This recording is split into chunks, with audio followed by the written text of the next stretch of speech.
And the can't hurt me mentality is no matter where you come from, the sewer or wherever you think you're from, when I got out of the sewer, I got to the road and looked around and said, can't hurt me. There is a period in everybody's journey where they are so different because they've started to do new things that they no longer fit in with their old set of friends. But they're not sufficiently developed that they've gained their new set of friends. And they're unsure. Should I go back? Should I lean back into getting a bag in with the boys on a weekend? Is that the highest, way that I can live my life passion forward? Because that's what everybody else does. And all of my friends are taking the piss. Oh, not drinking again. Too good for us, are we? Not going out again this week. Oh, okay. Well, enjoy staying in home and reading. Fucking nerd. So you're going to feel the pain of being ostracized from the group of friends that you used to have. But you're stuck in this messy middle where you haven't yet worked out who you are on the other side of this. And that lonely chapter that's in the middle is something that I would say almost nobody that I've ever met who has gone from a place where they are to a place where they want to be hasn't gone through. There's times where you can go without your friends, you can go without going out, you can go without other people around you. You have to separate yourself from the pack. You have to be willing to spend time with yourself. Greater the sacrifice, greater the reward. This is so true. And when you do these things, you'll start seeing that, okay, well, I used to do this. And when you go out and you don't do it anymore, it's very, very clear that you've made the right decision, because your friends will still be doing that. And you'll find yourself that you don't fit in with the crowd anymore. You just don't fit in. I got something to, you'll start getting away from people that are negative. You only want to be around positive. You'll start not wasting your time on things that aren't productive. And you will start taking your time and energy and putting it into things that you enjoy doing that are productive for yourself. People need to have purpose to get up. They need purpose to perform. You need to get to a point in your life where there's nothing on the docket. There is no 5K. There's no I'm going to get into school to be this or that and still perform to the highest level. Because what people don't get is one day that thing's going to come up. And if you're not constantly performing without purpose, you're not going to be ready when the time comes. It's this magical thing, purpose, that we're all looking for. But what's funny about it all is that we need these things to perform. But we don't take a second to realize the purpose is always there.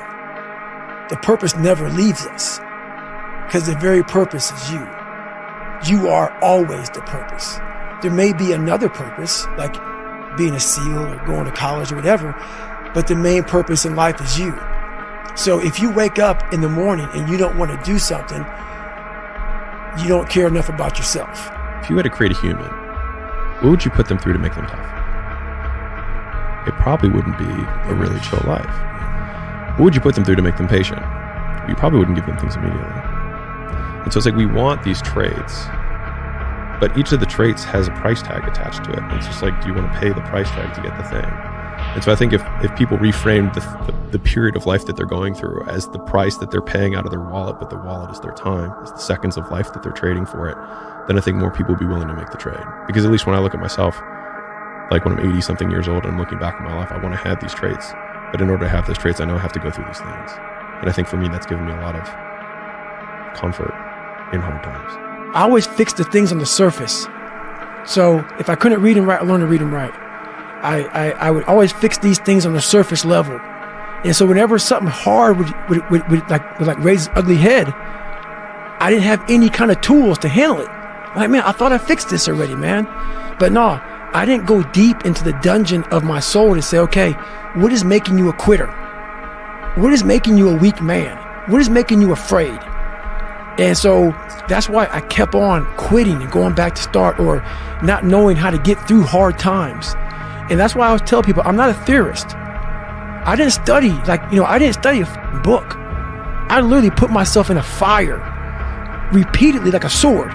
You put a sword in a fire repeatedly and repeatedly. If you keep on doing that, you're going to get a nice sword. And then you keep on beating it. You got to beat the shit out of it. And that's what I am. Yeah. I became that. I said, okay, we can't quit. We got to figure out why you are this. It's called discipline. It's called being a man. It's not about feeling like doing it. If you only do things you feel like doing, you know what you end up doing? What? You end up sitting around with a belly, drinking soya fucking latte bullshit. That's what you end up doing if you only do what you feel like doing. You have to wake up and say, I don't feel like training, but I must train. I will only drink water. You need to do what you're supposed to do, not what you feel like fucking doing. Okay. That's the difference between a man and a fucking child. You do not become a man doing what you feel like doing. You become a man doing what you're supposed to fucking do. The men on the Titanic didn't feel like dying that day. It's your duty. Imagine you're on your deathbed, and standing around your deathbed are the ghosts representing your unfulfilled potential. The ghost of the ideas you never acted on. The ghost of the talents you didn't use. And they're standing around your bed, angry, disappointed, and upset. They say, we came to you because you could have brought us to life, they say. And now we have to go to the grave together. So I ask you today, how many ghosts are going to be around your bed when your time comes? People want to know how I'm always motivated. It's the unseen work, which you just said is a true statement. I'm out running at 2 o'clock in the morning, 1 o'clock in the morning, in the gym, long sessions by myself. That's real. How I'm able to just extract dopamine, the good dopamine whenever I want. Man, I've trained 99% of my life alone. No one pat me on the back. I did all of the work alone. And while I'm still hard on myself, I know what I did. So whenever times get bad for me, people, all this, who's gonna carry the bolts and lock? That's real. I hate that people know me for that guy, because that guy is not every fucking day. Like when they see me, they want that energy. That's not me every day.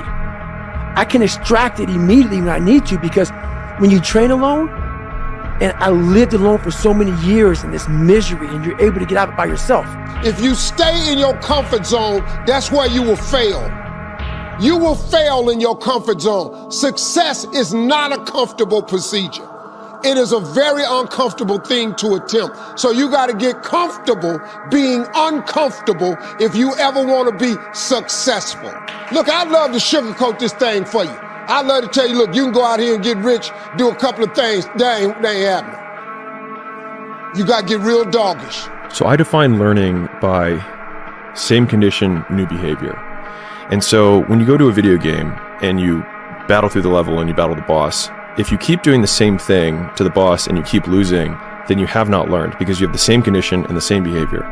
And so I often say that, like, for anyone who's listening to this podcast, if the goal is to get better and you're like, man, I really want to learn something from this podcast.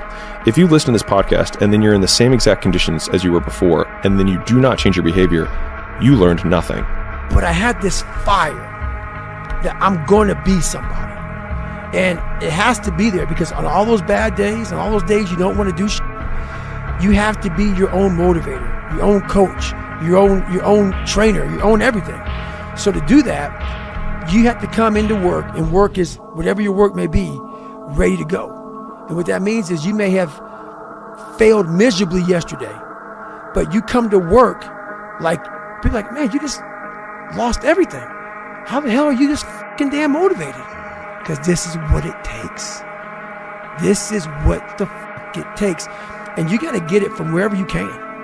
Whether you make up this illusion of your life or this false reality that gets you motivated, whatever gets you motivated, it's got to be here at the tip of your brain at all times.